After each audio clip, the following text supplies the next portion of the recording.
নমস্কার বন্ধুরা, বেঙ্গলি ওল কুকিংয়ের তরফ থেকে আপনাদেরকে স্বাগত। আমি আজকে রাখি বন্ধনের জন্য মিষ্টি বানাবো। তার জন্য এখানে গরুর দুধ নিয়ে নিয়েছি হাফ লিটার। দুধটা ভালোভাবে ফুটে গেছে। এবার লেবু দিয়ে ছানাটা কাটিয়ে নিচ্ছি। আমি লেবু দিয়ে কাটাচ্ছি, আপনারা চাইলে ভিনিগার দিয়েও কাটাতে পারেন। এই মিষ্টিটা খেতে এতটাই সুন্দর হয় যে বলে বোঝানো যাবে না। ছানাটা কেটে গেছে, এবার ছাঁকুনিতে করে ছেঁকে দিচ্ছি আর ভালো করে ধুয়ে নিচ্ছি যাতে না লেবুর গন্ধ থাকে। হাতে করে একটু ভেঙে দিচ্ছি যাতে না বড় বড় দানা থাকে। এখানে গরুর দুধকে লো টু মিডিয়াম আঁচে জাল দিয়ে ঘন করে নিয়েছি। এর মধ্যে এবার 3টে এলাচের বীজগুলো বার করে থেতো করে দিয়ে দিচ্ছি। এবার এর মধ্যে চিনি দিয়ে দিচ্ছি। মিষ্টিটা যে যার পছন্দ মতো দিয়ে দিবেন। এর মধ্যে এবার ছানাগুলো দিয়ে দিচ্ছি। তবে আঁচটা এই সময় লো টু মিডিয়ামই রাখতে হবে, না হলে ফুটবে যখন গোটা চারদিকে ছিটকে যাবে।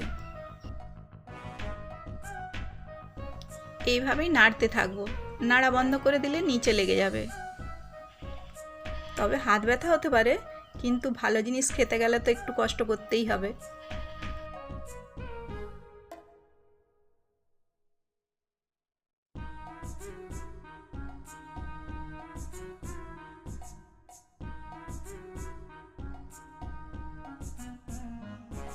এবার হয়ে গেছে, নামিয়ে নিচ্ছি।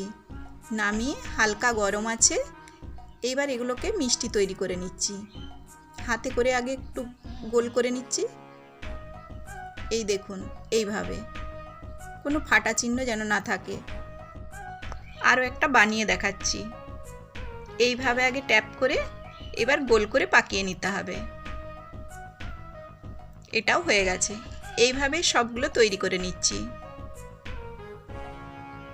সবগুলো তৈরি করে নিয়েছি। এইগুলো ঠান্ডা হয়ে গেলে শক্ত হয়ে যাবে।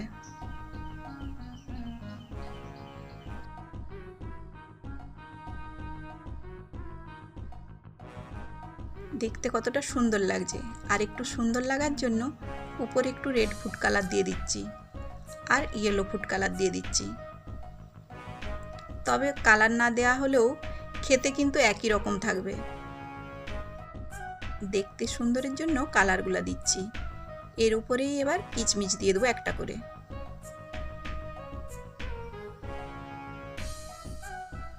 আপনাদের কাছে যদি কেশর থাকে একটু দুধে ভিজিয়ে হালকা করে করে দিয়ে দিতে পারেন, তাহলেও দেখতে খুব সুন্দর লাগে।